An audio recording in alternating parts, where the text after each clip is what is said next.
Bienvenue à tous et à toutes. Ici Mathieu Martel directement de Montréal pour un vingtième webinaire de rencontres philosophiques. Alors nous sommes quelle date? Le jeudi 25 juillet 2024 et aujourd'hui notre thème, c'est bien sûr l'invisible dans nos vies. Un thème pas tout à fait facile à traiter, hein? C'est une notion qui est, disons, difficile à cerner. Mais on s'est inspiré d'une citation de Saint-Augustin pour démarrer le tout. Mais avant de partir notre réflexion vivante à partir d'une citation, non pas de Saint-Augustin, mais bien sûr, pourquoi je me suis trompé en parlant de Saint-Augustin, c'est bien sûr tiré du Petit Prince, hein, on parle de Saint-Ex. Voilà. Je vais revenir avec cette citation-là. Mais commençons d'abord avec un petit peu d'étymologie. Et je vais vous amener progressivement dans cette réflexion sur l'invisible et aussi vous conter toutes sortes d'événements que j'ai vécus concernant l'invisible. Mais de quoi parle-t-on?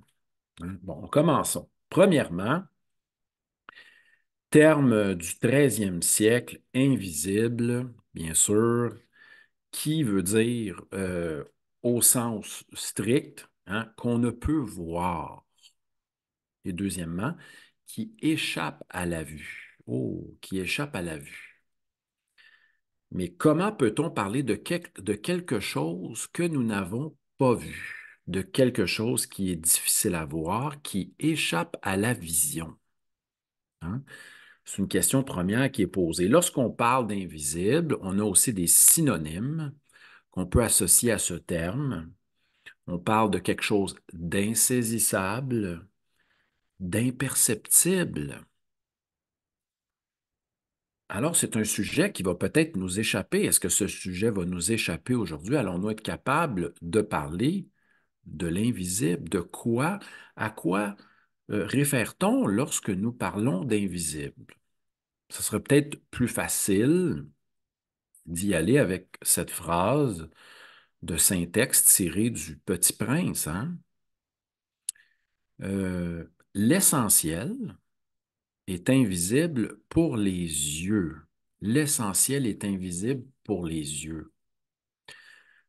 Cela veut peut-être dire que l'essentiel échappe à la vision, à la vue, et présuppose que nous avons de la difficulté à voir l'essentiel.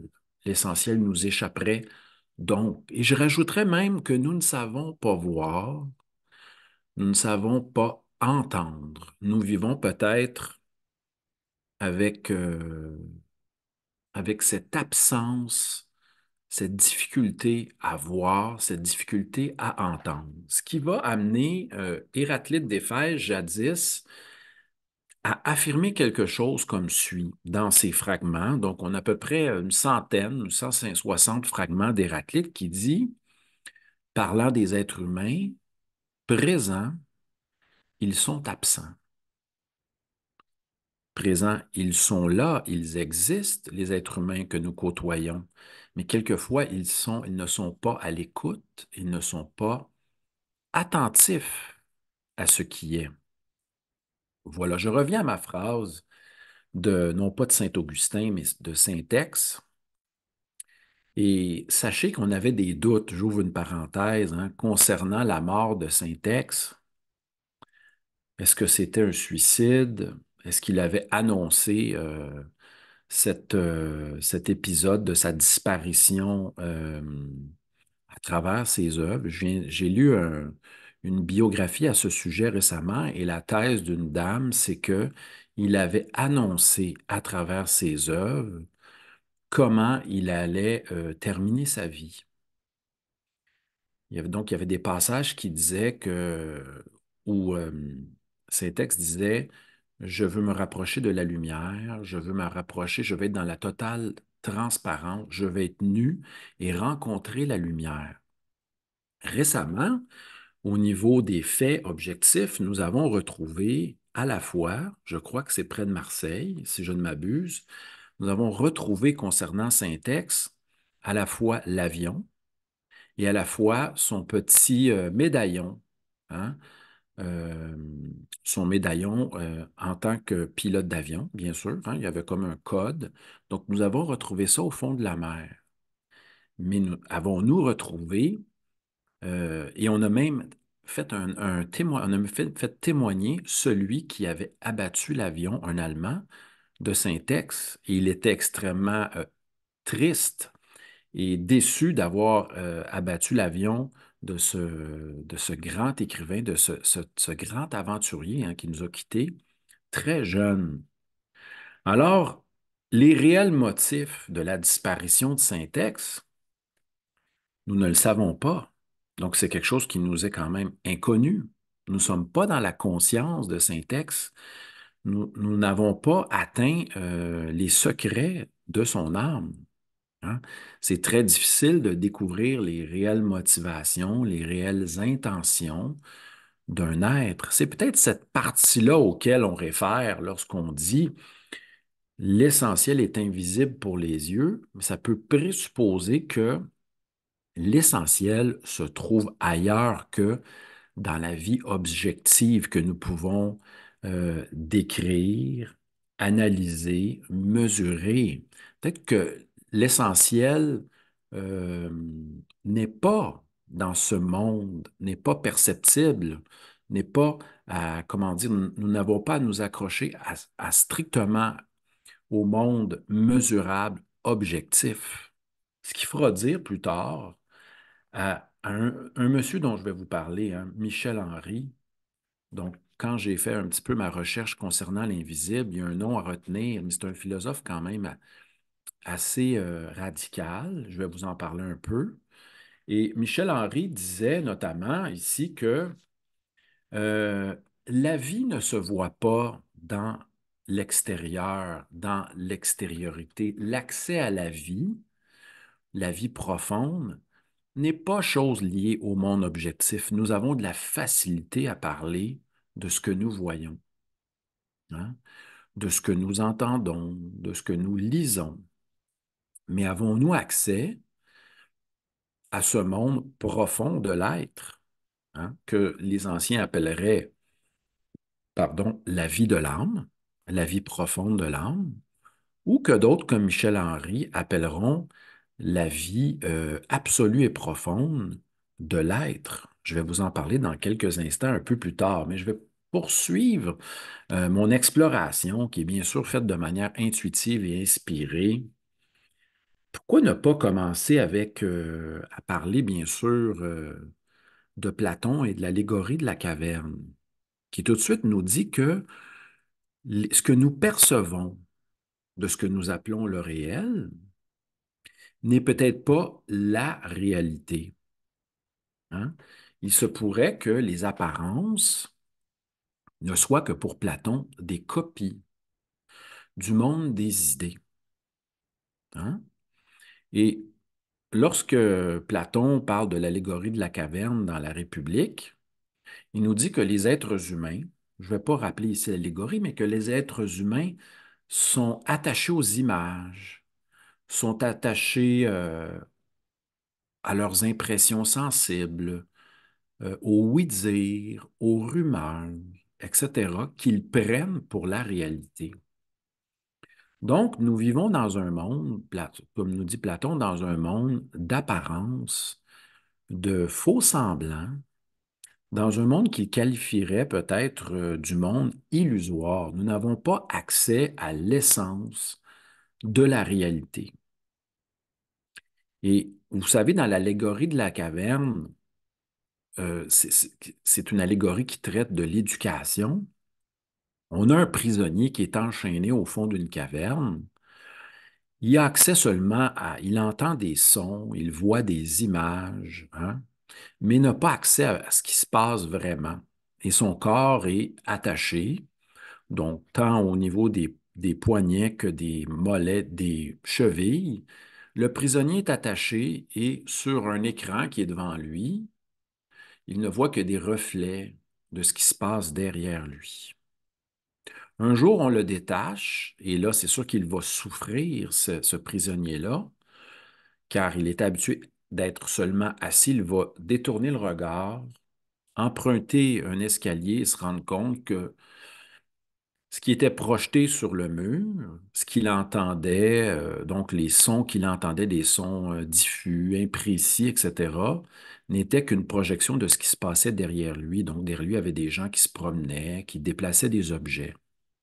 On va faire au prisonnier, on va l'amener à aller un peu plus loin, à reprendre un escalier et le sortir de la caverne, où il va être aveuglé par la lumière du soleil et se rendre compte que à l'extérieur, il y a un lac, une rivière, un soleil, des arbres, des roches.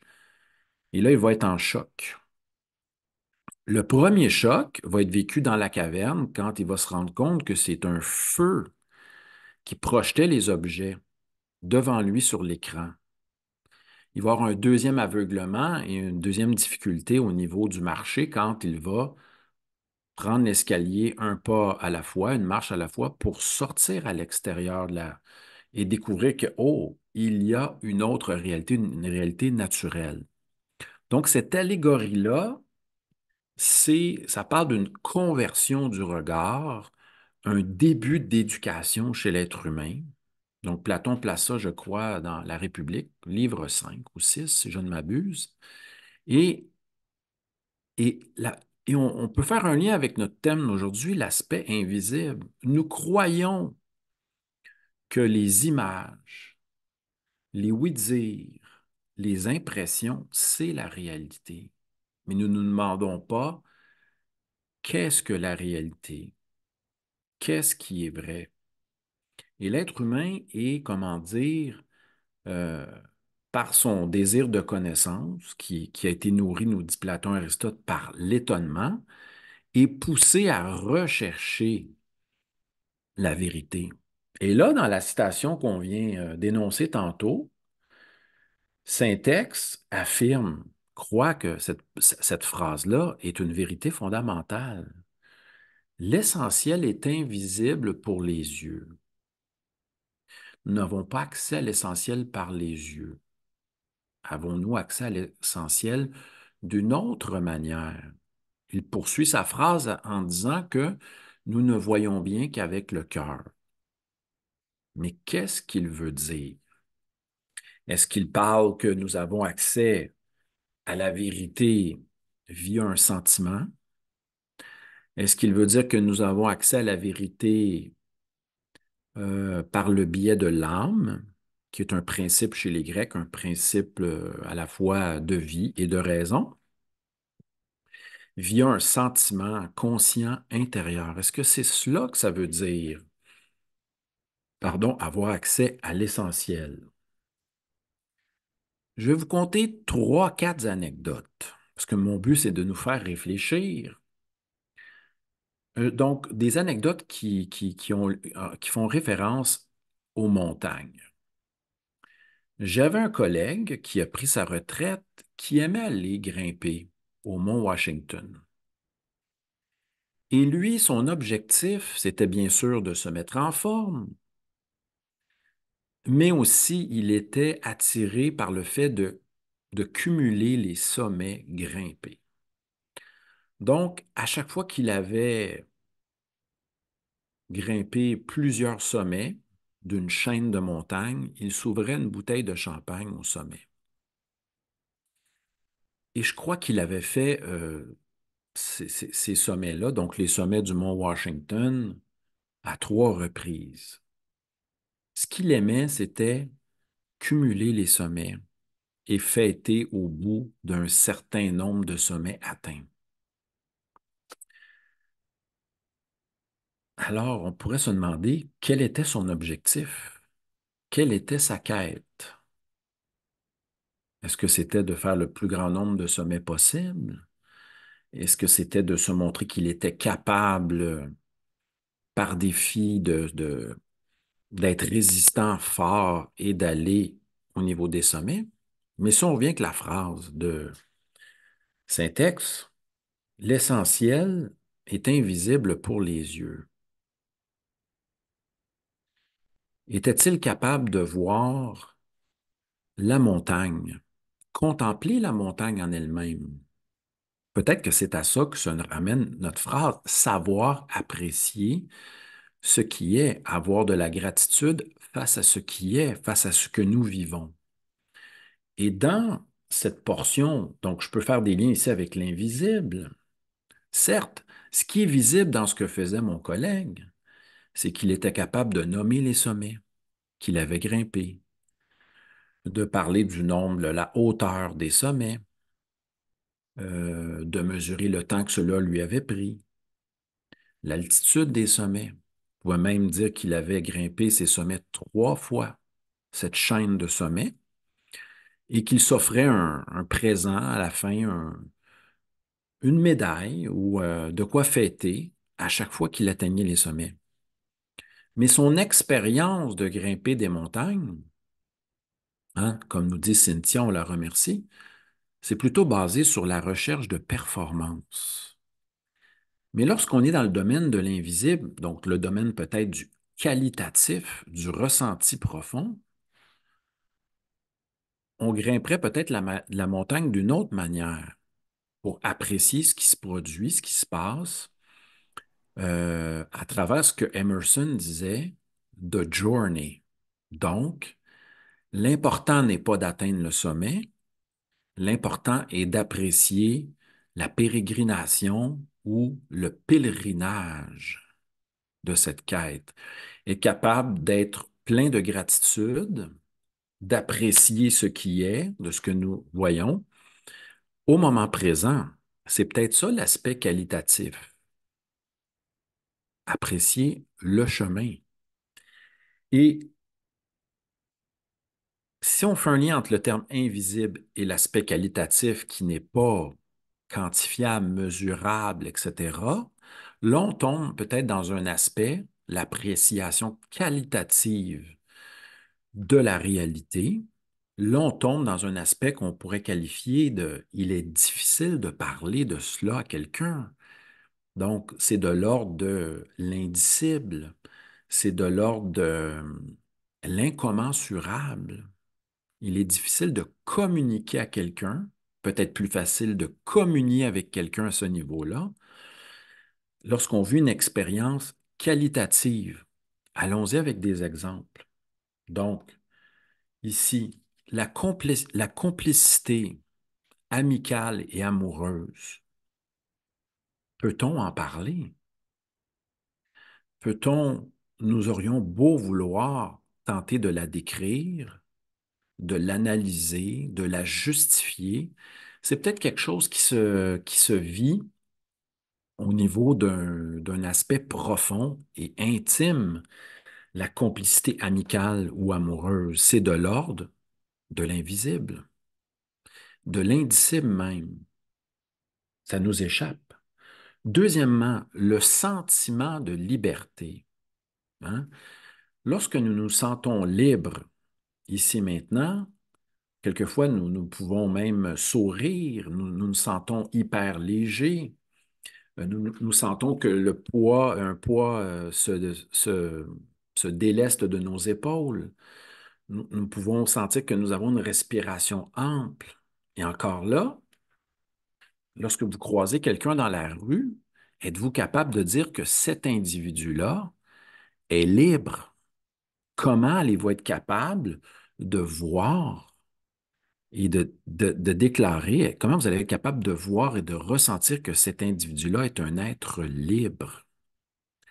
C'est pas toujours facile. Peut-être que si on se fie aux anciens, notamment, je crois que c'est Homère dans l'Odyssée, qui déclare que le semblable est connu par le semblable. Peut-être faut-il être soi-même libre pour reconnaître un être libre devant soi. C'est peut-être ça. Autre expérience en lien avec l'invisible, qu'est-ce que j'ai ici? Bon, j'ai parlé d'expérience esthétique.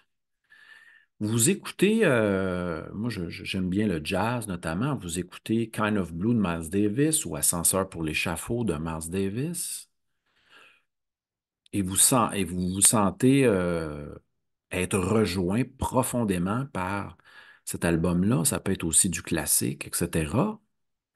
Vous ne savez pas pourquoi, mais cela vous parle et cela vous amène dans une sphère de vous-même dont vous ne sauriez, comment dire, la qualifier, mais vous vous sentez vaste et vous sentez que ce musicien-là, ce compositeur-là vous ramène à ce que vous pourriez appeler l'essentiel.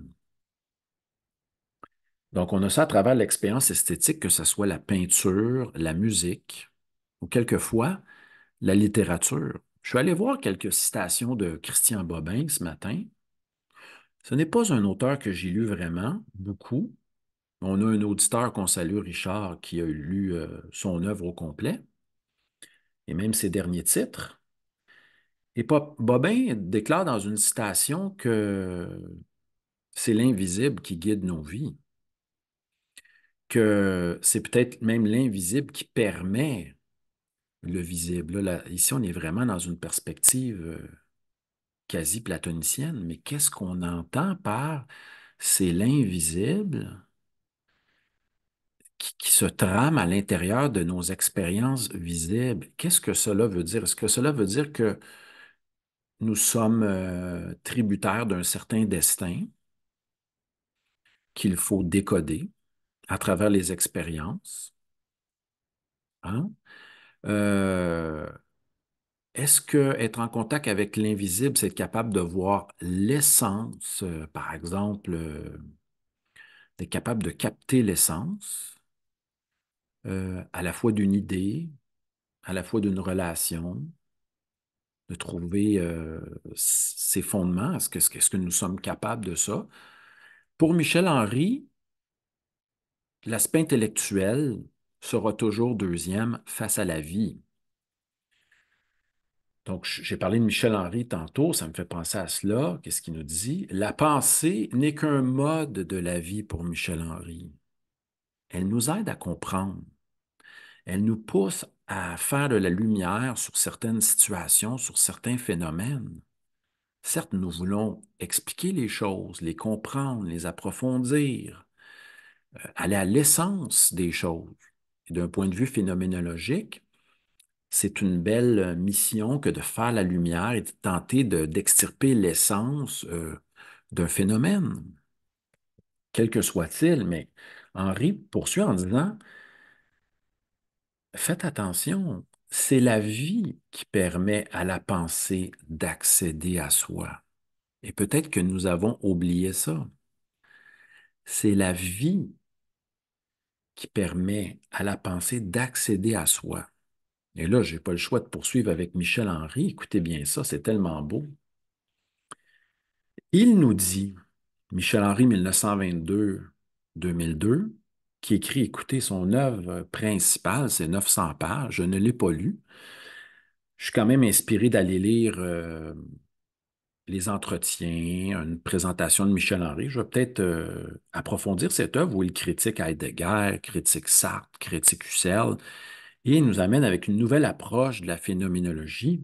Regardez, c'est très beau ce qu'il dit. La vie se sent et s'éprouve, hein? S'éprouve elle-même. Donc, il veut nous ramener cet aspect, c'est ça l'aspect de l'invisible, hein? Écoutez bien ça. Par le sujet lui-même, par l'être, la vie se sent et s'éprouve elle-même dans son intériorité invisible.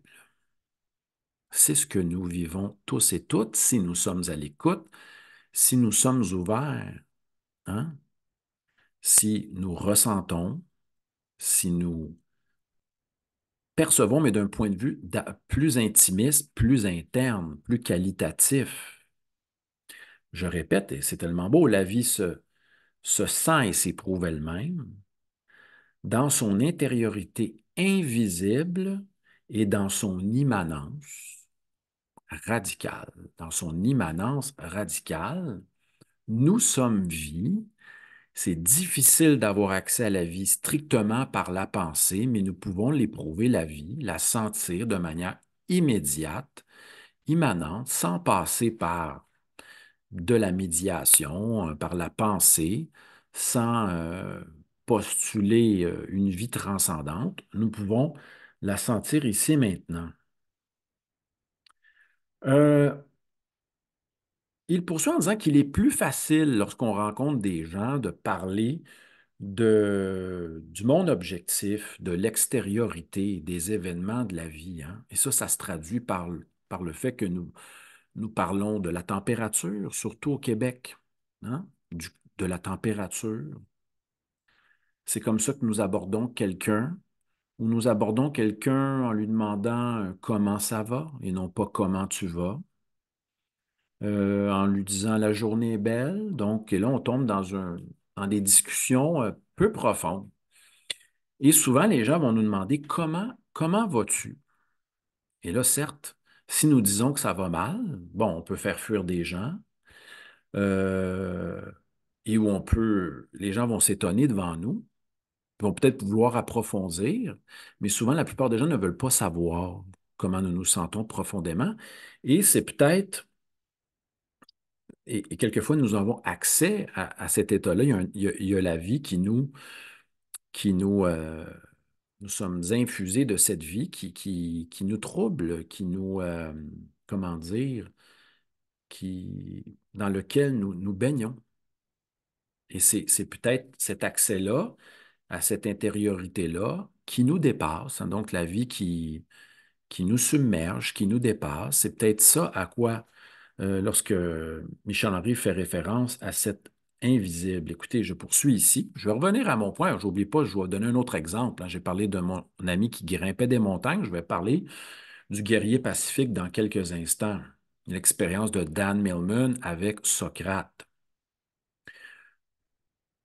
La vie est immédiateté et transparence absolue, mais il est difficile de la saisir au moyen de la pensée. Donc, l'accès direct à la vie n'est peut-être pas accessible par la pensée, même si nous aimons faire des efforts de compréhension pour la saisir, rechercher les causes, mieux comprendre, peut-être pour nous rassurer, pour mieux la saisir au niveau de la pensée, mais Henri nous dit que, n'oubliez pas, la pensée n'est qu'un mode de la vie. La vie, elle est première, hein? La vie, elle est première. On peut tenter d'accéder à la vie par la pensée, d'accéder à soi, mais oh, il semble y avoir ici une aporie ou, comment dire, une difficulté. On n'aura peut-être pas accès immédiatement à la vie profonde. Revenons avec mon deuxième exemple. Vous voyez bien que je fonctionne en boucle. Donc, avec le deuxième exemple, donc j'ai parlé de mon collègue qui aimait grimper des sommets. Allons-y avec le film Le Guerrier Pacifique. Je crois qu'il est accessible en ligne si vous cherchez un peu. Dan Millman est accompagné. Socrate veut lui faire grimper une montagne. Il dit, j'ai quelque chose, une surprise à te présenter au sommet. Dan est, donc, c'est un 2 heures de marche. Dan a chaud, il se rend au sommet. Il a hâte de voir le cadeau de Socrate, la surprise que Socrate veut lui présenter. Et il dit, regarde à tes pieds. Il dit, je vois une fleur et une roche. Ben, il dit, c'est la roche. Il dit quoi? Tu m'as fait grimper 2 heures pour aller contempler une roche. Il dit, j'en reviens pas. Donc, la surprise présentée par Socrate n'est pas attrayante pour Dan, hein. C'est comme, l'autre fois, je suis allé faire une promenade avec une amie, puis j'ai voulu m'asseoir sur un banc. Et où il faisait frais, et c'était venteux et frais, puis je sentais que l'énergie me poussait à m'asseoir là, sans savoir pourquoi. Je n'avais pas prévu de m'asseoir là. Et elle me dit, oui, mais ce banc, il est en rien extraordinaire. Mais je dis, ce qui est extraordinaire, c'est que je ne savais pas que j'allais m'asseoir sur ce banc et que j'ai été appelé intérieurement par la fraîcheur, par la brise, par l'ombre. Et j'avais envie de m'asseoir sur ce banc pour poursuivre la discussion. Donc, mon ami, à l'instar de Dan Millman, trouve la trouvaille ou ce qui est proposé comme n'étant pas extraordinaire. Revenir à la montagne avec Dan, c'est que Socrate lui dit, mais c'est le chemin qui est intéressant. Mais Dan n'était pas intéressé par le chemin, il était davantage intéressé par l'atteinte des objectifs. On peut peut-être s'éloigner de l'essentiel, de l'appréciation des petits moments de la vie qui paraissent très ordinaires, mais qui peuvent être extraordinaires, tout dépendamment de notre regard. On peut se détourner de tout cela, hein, et voir tout comme étant banal, comme quelqu'un qui me dit, je n'ai pas à regrimper cette montagne.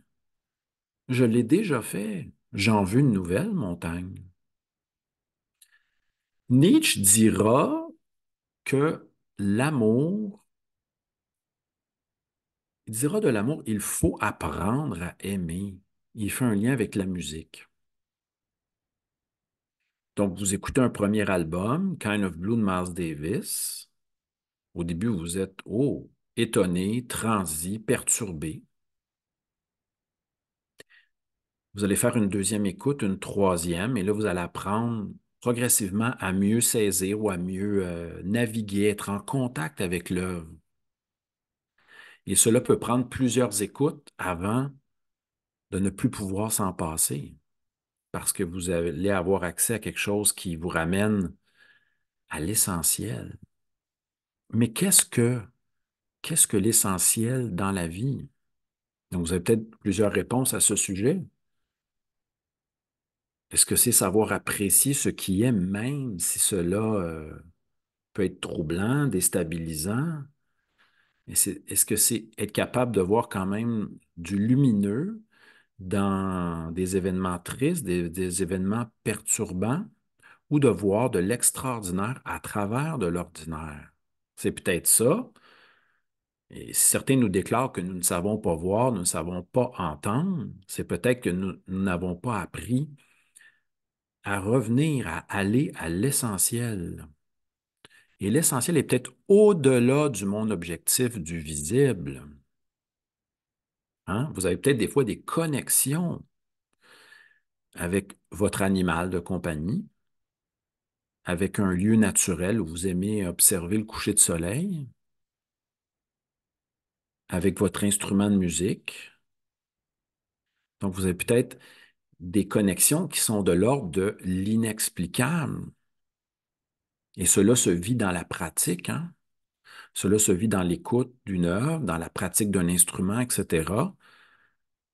Et c'est de l'ordre de... on aurait de la misère à en parler à quelqu'un. Et souvent, cela peut se vivre dans la communion ou dans le silence, des expériences de ce genre. J'en profite pour vous remercier d'être là. Je vais vous saluer un peu. Merci à tous et à toutes. Je reprends un petit peu mon souffle. Merci à Monia, Nicole, Roussia, Nicole Audet, Marie-France, Marianne, Fabienne, merci d'être là. Merci à Marie-Soleil, Isabelle Ross, Isabelle Bédard, Christiane aussi, Christine, Pablo, Noélie, France. Hey, il y a beaucoup de monde ce matin. Yolande, Vanda, Jean-Jacques, Olga et Danou. Merci à tous et à toutes d'être là. Je suis un peu emporté par mon sujet. Je vais tenter, j'avais dit que je rêverais qu'un troisième exemple. Est-ce que, est-ce que je vais trouver ce troisième exemple sur mon plan? Mais oui, là, je vais tomber dans un autre registre. Oui, ici. Socrate. Vous saviez que Socrate, si vous allez voir les caractéristiques physiques de Socrate, c'est pas l'être le plus attirant, le plus beau de l'Antiquité. En plus, il vient non pas de la noblesse, mais il vient du peuple. Sa mère est sage-femme, son père est sculpteur de pierre, et Socrate, lorsqu'on le lit à travers soit Xénophon, surtout les premiers dialogues de Platon, Socrate a les yeux globuleux, une barbe, il est court, euh, les lèvres épaisses, bedonnant, etc. À première vue, c'est pas l'être le plus attirant. Et en plus, il se mêle sur la place publique, il interroge tout le monde, on le baptise le thon dans la cité, la torpille qui engourdit, c'est un trouble-fête qui interroge tout le monde. sur toutes sortes de sujets. En plus, il ne travaille pas, sa femme est un peu fâchée, il s'enfuit sur la place publique, se tient avec ses amis et philosophe. Mais devient le maître spirituel ou philosophique, à la fois de Xénophon, de Platon, et tellement une figure importante que plein d'écoles philosophiques vont se fonder après sa mort. Et, et les gens sont attirés par Socrate. Mais pourquoi? Lui qui est pas beau extérieurement, lui qui s'éloigne un petit peu de l'idéal grec, hein, l'idéal grec étant, s'exprimant par la figure, la formule, kalos, kai, agathos, être beau et bon. Donc, on aimerait ça, être d'une famille, d'être bien né et d'être un noble qui a une beauté extérieure, mais qui cultive aussi la beauté intérieure. Mais Socrate est un paradoxe. Et c'est peut-être ça l'aspect invisible.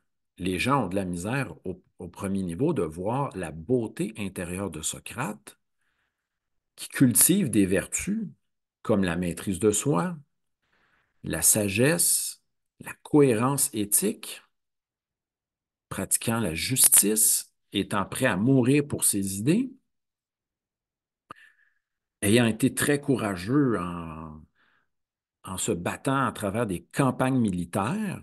Là, je ne me souviens plus des noms, mais il y a bien sûr Antipolis, sauver Xénophon, sauver Alcibiade. Donc, c'est la totale chez Socrate. C'est la figure la plus marquante de l'Antiquité. En plus, celui-ci n'a rien écrit et on parle de lui encore aujourd'hui, 2500 ans, après sa mort. Les gens, la plupart des gens ont peut-être, en le fréquentant, ont été capables de voir au-delà des apparences, au-delà de l'aspect physique de Socrate. Ils ont été troublés. Hein? Socrate laissera beaucoup de gens dans l'embarras, perturbés, si vous lisez les premiers dialogues de Socrate, notamment allez lire l'Alcibiade de Platon, qui était le texte initiatique, écoutez bien ça, là, du début de l'Académie, parce que c'est 387, jusqu'à 529 après notre ère. Donc, l'école a été fermée par Justinien et les écoles sont allées donc, je ne me rappelle plus, ils ont quitté l'école d'Athènes qui a fermé en 529, mais c'était le dialogue initiatique par excellence. Donc là, on a un lien aussi avec l'invisible. Savons-nous voir au-delà des apparences ou même à l'intérieur des apparences? Sommes-nous capables de lire quelqu'un, hein? D'avoir accès euh, à ce qu'il pense? Vous est-il arrivé de vivre à distance, de savoir, d'avoir un accès intuitif concernant certains phénomènes? Donc, par exemple, par exemple, avez-vous, êtes-vous capable de ressentir que quelqu'un peut vous trahir à distance, que quelqu'un peut vous aimer à distance? Vous pouvez peut-être aussi sentir que quelqu'un s'éloigne de vous à distance. Il ne vous l'a pas dit, cette personne ne vous l'a pas dit, ne vous a pas écrit de message, mais vous avez peut-être un accès, un savoir intuitif. Hein? Donc, chez Socrate, on appelle ça chez Platon la maïeutique. Nous savons intérieurement, quelquefois à l'avance, nous avons accès à ce savoir-là. Est-ce que c'est de cela, lorsqu'on parle d'avoir accès à quelque chose d'invisible, nous n'avons pas vu, nous ne nous avons pas lu, nous n'avons pas entendu, mais nous savons. On peut mettre ça en parenthèse et après aller vérifier, à savoir si notre intuition, elle est juste, elle est bonne. Hein, Nietzsche nous dit, pour l'être heureux, instinct et bonheur ne font qu'un. Non, pour la vie ascendante, je m'excuse, j'ai mal formulé la phrase de Nietzsche. Lorsque notre vie est ascendante, L'instinct et le bonheur font un. Cela s'éprouve intérieurement. Lorsqu'on sent que notre vie augmente en puissance d'exister, Nietzsche dit, il va avec une équation, instinct et bonheur ne font qu'un. Je reviens. Bon, ça, c'était mon troisième exemple de Socrate. J'aimerais parler de Cioran. Et, et si vous recevez des courriels, des lettres ou lisez des textes, Cioran, il dit, soyez attentifs au ton.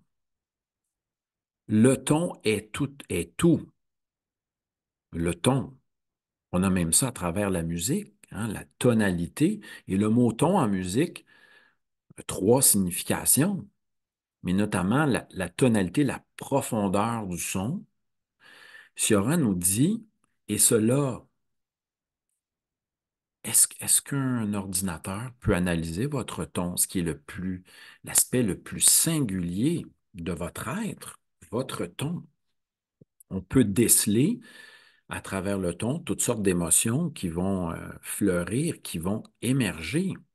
Donc, c'est un aspect assez intéressant ici, savoir, ressentir ou éprouver à travers le ton émis par une personne. Seurat parlera aussi du ton en lien avec le style littéraire. Ça, c'est un aspect qui donne accès peut-être à l'aspect singulier d'un être, le ton. Je continue. OK. Écoutez bien ça. Ça, c'est génial. Donc, dans mon expérimentation, ma petite recherche concernant l'invisible, Paul Claudel. Est-ce que c'est Paul Claudel? Est-ce que je me trompe? Est-ce que c'est Claudel qui va à Notre-Dame de Paris en 1886 et là, qui ressent l'aspect de l'invisible en lui? Est-ce que c'était le divin? Est-ce que c'était Dieu? Il déclare, Euh, il y a quelqu'un d'autre en moi. Il y a quelqu'un d'autre en moi qui est plus moi-même que moi-même. Avez-vous vécu ce genre d'expérience mystique, spirituelle, du contact avec le divin, hein? Vous rentrez et vous allez dans une ancienne église ou un sanctuaire ou un lieu de culte et vous sentez une plénitude, même s'il n'y a personne, même si c'est vide, vous sentez une plénitude qui vous amènerait à dire, je sens la présence de quelqu'un qui n'est pas moi, qui est plus grande, plus vaste que moi. Est-ce que cela vous arrive? Est-ce que c'est cela, l'invisible dans nos vies? Mais pour quelqu'un qui est strictement dans une perspective logico-mathématique, géométrique, factualiste, qui voit le monde d'une façon biochimique, strictement biochimique ou analytique, va-t-il considérer ce que Michel Henry va appeler l'auto-affectation de soi, qui est en lien avec le sentiment? Je vais essayer de trouver son expression ici. Hein? Michel Henry, qui il parle d'auto-affectation dans son livre L'essence de la manifestation. Écoutez, 908 pages, 1963, un livre marquant. Lui, Michel Henry s'intéresse à l'être du sujet. C'est ce dont nous parlons depuis tantôt. L'être du sujet dans son aspect originaire. Il nous dit que c'est par peut-être cette porte-là, cette porte-là de, de l'affect, du sentiment que nous avons aspect, que nous avons, que nous sommes en contact avec ce qu'il appelle l'invisible. Donc, c'est pour ça que c'est important peut-être de rester ouvert, de ressentir, de rester à l'écoute et de savoir qu'à tout moment de la journée, nous pouvons ressentir ou avoir accès à une connaissance intuitive ou éprouver des sentiments qui nous dépassent. Hein. Donc, nous pouvons être conscients que nous ressentons un certain type de sentiment, même si la personne n'est pas présente près de nous. Cela ouvre la porte à bien des choses. Hein.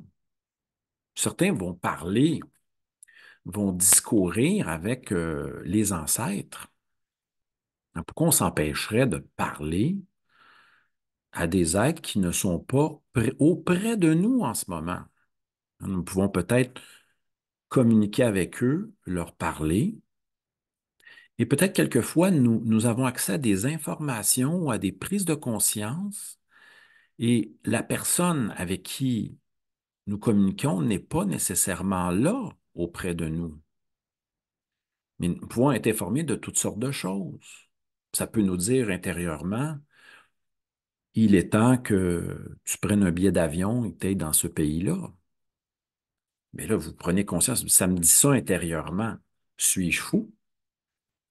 C'est peut-être ça l'aspect invisible, c'est-à-dire que vous faites une prise de conscience. Certains vont même, comme certains, comme Clément Rosset va dire, ouais, mais c'est peut-être une hallucination, une illusion, un délire. Mais écrivez-le, déposez-le sur la feuille, on ne sait jamais. C'est peut-être justement ce qui surgit de l'intimité profonde de nous-mêmes, hein, qui peut être un chemin à explorer. C'est peut-être ça, l'invisible dans nos vies, c'est d'être ouvert à une connaissance qui n'est pas strictement fondée sur le monde de la vision, du monde objectif, mesurable, descriptible. C'est peut-être cette ouverture-là. Certains parleront euh, d'une foi ou d'une confiance en la vie. On va y aller bientôt avec les questions, mais je vais juste revenir avec notre Michel Henry. Il nous dit, l'invisible est l'essence de la vie. Simplement, cet invisible-là, cette essence-là, est difficile à viser avec la pensée. OK? Euh, et d'autre part, dans notre vie, nous recherchons à comprendre le sens et cette recherche de compréhension du sens, hein, euh, est d'abord invisible. C'est pour ça que nous recherchons la vérité. Et lorsque la vérité, nous sommes en contact avec la vérité au sens grec, c'est le dévoilement. Hein.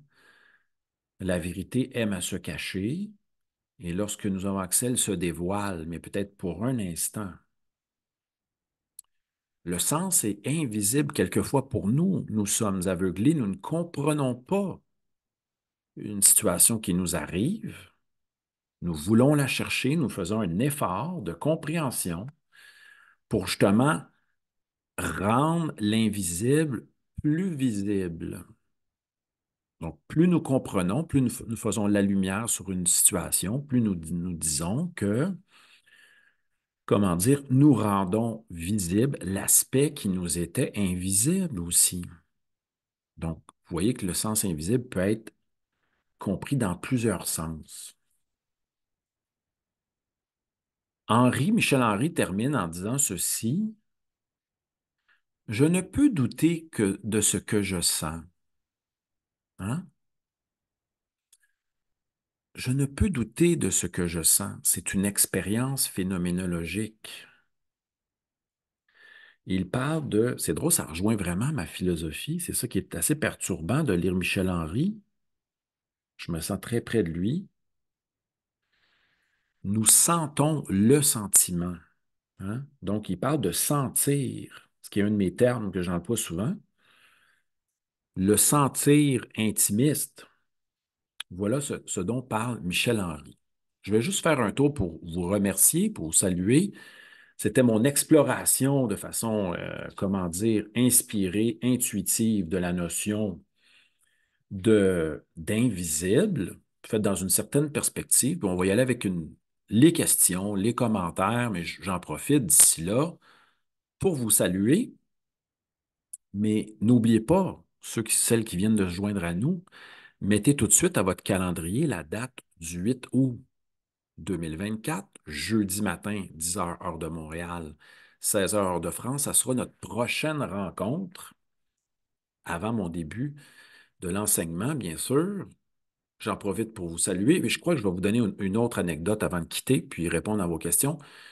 Je vous remercie Marianne, Fabienne, Marie-Soleil, merci à Isabelle, Ross, Bédard, Christiane, merci à Nicole, Pablo, France, Noéline, France aussi, Danou, Olga, Jean-Jacques, Vanda, Yolande. Merci à Jean aussi de m'avoir invité pour ce 20e webinaire avec Vox Populi. On aura un 21, une unième dans 2 semaines. Et si vous intervenez pour des questions et des commentaires, soyez brefs, les amis, parce qu'on veut laisser la chance à tout le monde de partager ou de poser une question. C'est sûr que ça peut être suscité des questions. Je n'ai pas tout traité concernant l'invisible. C'était une certaine approche. Et n'oubliez pas, je vais essayer de vous donner une dernière anecdote tantôt avant de vous quitter. Alors, on y va avec qui? Est-ce que quelqu'un voulait commenter? Est-ce que Danou se sent prête pour entamer le bal? Je propose, si ça lui tente. Sinon, je vais juste faire le tour. Quand vous êtes prêts, levez la main ou allez-y avec une petite main levée. On y va avec Danou. Allô, Danou? Tu peux ouvrir ton micro, on ne t'entend pas, puis ça va être parfait. Ah, vas-y. Ça. Alors du coup, je ne sais plus trop. Si. Bon, d'abord, je vais te dire merci parce qu'il y a eu beaucoup de choses aujourd'hui, et beaucoup d'interpellations. Je ne peux douter de ce que je sens. Et il me vient évidemment un doute, un doute parce que on ressent aussi par rapport à la façon qu'on a de penser l'événement, la situation. Et bon, bien sûr, alors factuellement, on ne peut pas douter de ce qu'on sent à l'instant T, Voilà, mais c'est peut-être pas la réalité. absolument. Mais ça nous ramène, tu as raison, on peut ressentir quelque chose qui est tout à fait faux, erroné, etc., mais il veut nous ramener à la conscience phénoménologique que si nous ressentons quelque chose, nous éprouvons quelque chose, il y a bien une expérience en conscience qui est là. Et pour Michel Henry, ce- c'est ce qu'on appelle la vie, qui est difficile, bien sûr, d'être comprise simplement par la raison, par l'intellect. Mais il y a quand même, il dit même que cette vie-là, c'est un accès très difficile, hein. C'est un aspect très invisible à la vie. Nous n'avons pas accès à elle d'une manière profonde. Nous sommes tellement près d'elle, via le corps, bien sûr, et il est difficile de la viser, de la comprendre. Mais ce à quoi il veut nous ramener, bien sûr, ici, c'est c'est cette notion de sentir. Donc, nous sommes corps, de sentir au plus près de soi, et c'est à cela qu'il veut nous ramener. Mais je te remercie pour ton Là, commentaire. Dano, tu peux poursuivre si tu voulais. juste encore une chose qui me vient quand tu parles là. En fait, pour vraiment goûter à ça, j'ai l'impression qu'il ne faut rien attendre. Donc, on profite du chemin et quand on sait qu'il n'y a pas de panneau arrivé. Hmm. Mais Et, j'aime bien ce que enfin, tu dis. on Ouais, n'est pas continue. dans, on n'est même pas dans le savoir, on est sans aucune attente. Enfin, je parle comme ça à ce qui me vient parce que, en réalité, si on veut vraiment être présent à ce qui est, il n'y a rien à attendre, il n'y a rien à en penser, il y a juste à goûter avec ses sens ce qui alors devient alors naturel. Là, je trouve déjà plus plus près alors de la réalité. Enfin, voilà. Oui, il n'y a rien à attendre, rien à saisir, même si nous sommes des êtres d'attente, d'espérance, en quelque sorte, et que nous voulons bien sûr comprendre, hein, nous cherchons à comprendre, mais est-ce que la compréhension, du réel, elle peut être satisfaisante, mais il y a quelque chose qui nous échappera toujours, qui est peut-être de l'ordre du mystérieux. Mais je comprends ton approche en disant, c'est difficile de vivre sans attente, mais c'est peut-être cela, vraiment vivre, donc en étant à l'écoute, attentif à l'instant, en saisissant, en se réjouissant du présent, en étant plein de gratitude face à ce qui est, même si cela est triste, difficile, troublant. Comme disait Nietzsche, hein, la musique, c'est le meilleur moyen d'expression des sentiments qui sont très profonds et variés. Certes, il y a des musiques qui nous plaisent moins que d'autres, mais on a accès à travers la musique à, comment dire, une palette de couleurs, de l'aspect des sentiments immanents à la vie. Donc voilà, donc c'est merci de ton commentaire, Danou. Est-ce qu'il y aurait une autre question, un commentaire comme cela? Bonjour. Moi, j'ai Oui, une je vous écoute. question. Alors, je m'appelle Pablo. Je voudrais savoir s'il y a vous avez des tips, des astuces pour essayer de voir l'invisible. Est-ce qu'il y a une pratique? Est-ce qu'il y a des choses Parce que des fois, autour de moi, en parlant, les gens, 80% des gens me disent qu'ils sont pas intéressés par savoir ce qui est de Ah, invisible. intéressant. Euh, Euh, un monde matérialiste, on va dire, autour mhm, de moi. Et moi, je suis un peu spirituel. J'essaie de chercher un petit mhm. peu d'où je viens, pourquoi je suis là. Je me sens un petit peu seul, mais bon, j'essaye d'avancer comme je peux. Et je voulais savoir si que vous avez une sorte de méditation, je sais pas, de l'hypnose, je sais pas. Ben, je vais aller très. Merci Pablo de ton Mhm. intervention. Je vais aller quelque chose d'extrêmement simple. Euh, de disposer du temps pour soi, à ne rien faire, donc de se donner de l'espace et du temps, et d'être à l'écoute ici maintenant de ce qui vous inspire, de ce que vous avez le goût, va peut-être faire en sorte que vous allez suivre cette espèce de courant invisible, hein, cette espèce de courant qui vous dit Ah, ce matin, je vais dans cette direction, ou je reste alité, euh, ou je me mets à lire un livre. Donc, laissez monter en soi. Donc, il n'y a pas vraiment de recette, etc. Mais dans ce cas-là, lorsqu'on a beaucoup de temps, pour soi où rien n'est prévu. Et vous irez voir la dernière rencontre que nous avons fait ensemble. J'en parle sur le sens des vacances. Je vous invite à lire, à aller écouter ce webinaire sur le sens des vacances. Lorsqu'on dispose de temps pour soi, à ne rien faire, sans but, sans projet, j'ai remarqué qu'il y avait une corrélation entre cela et les moments de synchronicité. Et je crois que nous avons peut-être fait un webinaire sur les synchronicités. Et je vois les synchronicités comme des aspects, une forme de clin d'œil qui nous dit que la vie n'est pas strictement euh, une étude des lois de cause en lien avec une étude des lois naturelles. Il y a quelque chose qui est mystérieux, qui nous dépasse. Et à travers ces synchronicités-là, c'est comme des petits clins d'œil. Ça met aussi de l'épice, des épices et de la saveur dans notre vie. Je ne m'y attache pas tant que ça, mais c'est assez troublant quelquefois, et ça nous aide peut-être à apprécier davantage, être plein de gratitude.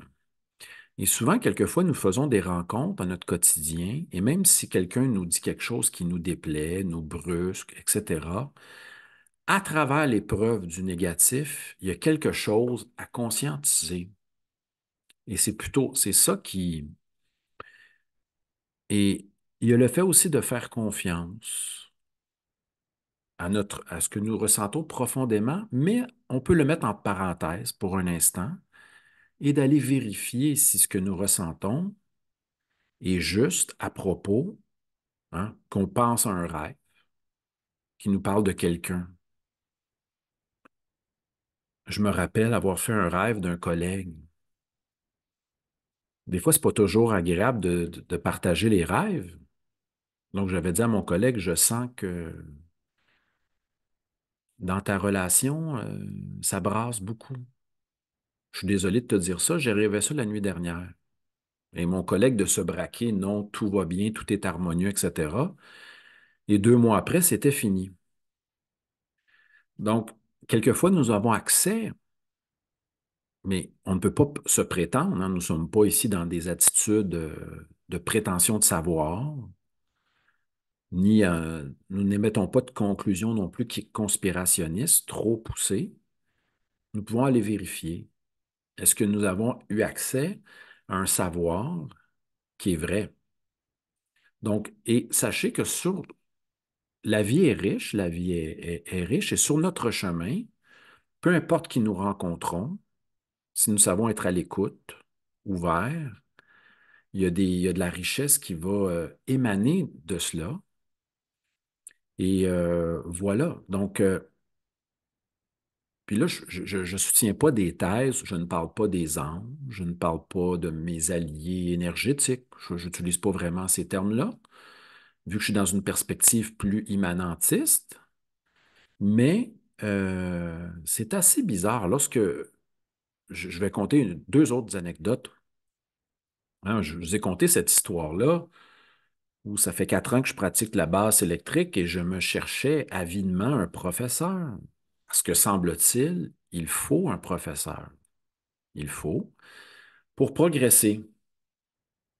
J'ai bien voulu volontairement cogner à des portes.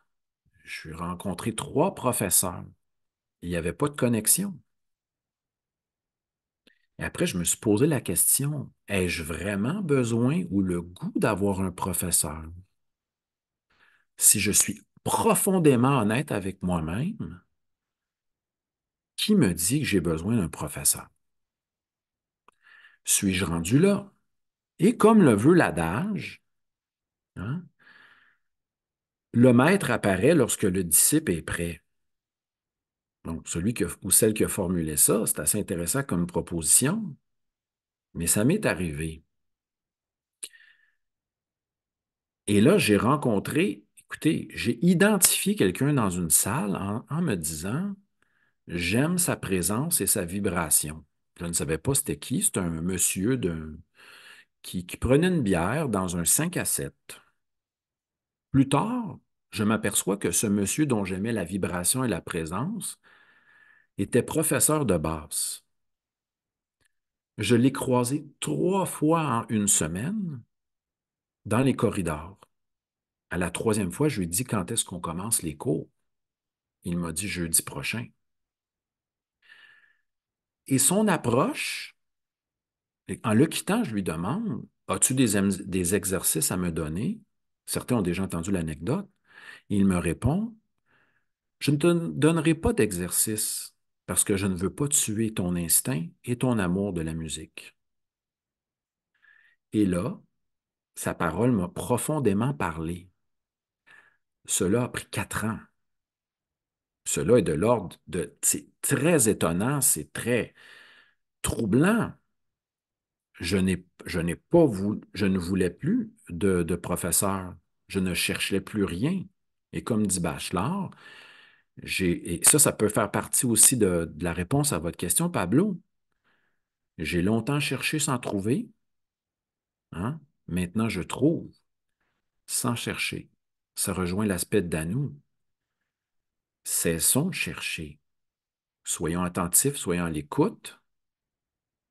Quelquefois, nous allons avoir à saisir les opportunités, à nous affirmer, mais peut-être qu'en cessant de chercher quoi que ce soit, cela va venir à nous, peut-être ce qui est le plus adéquat, le plus à propos, le plus approprié, va venir à nous.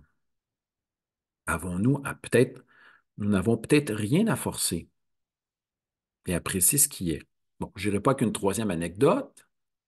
J'en profite pour vous remercier de votre présence. Merci à tous et à toutes.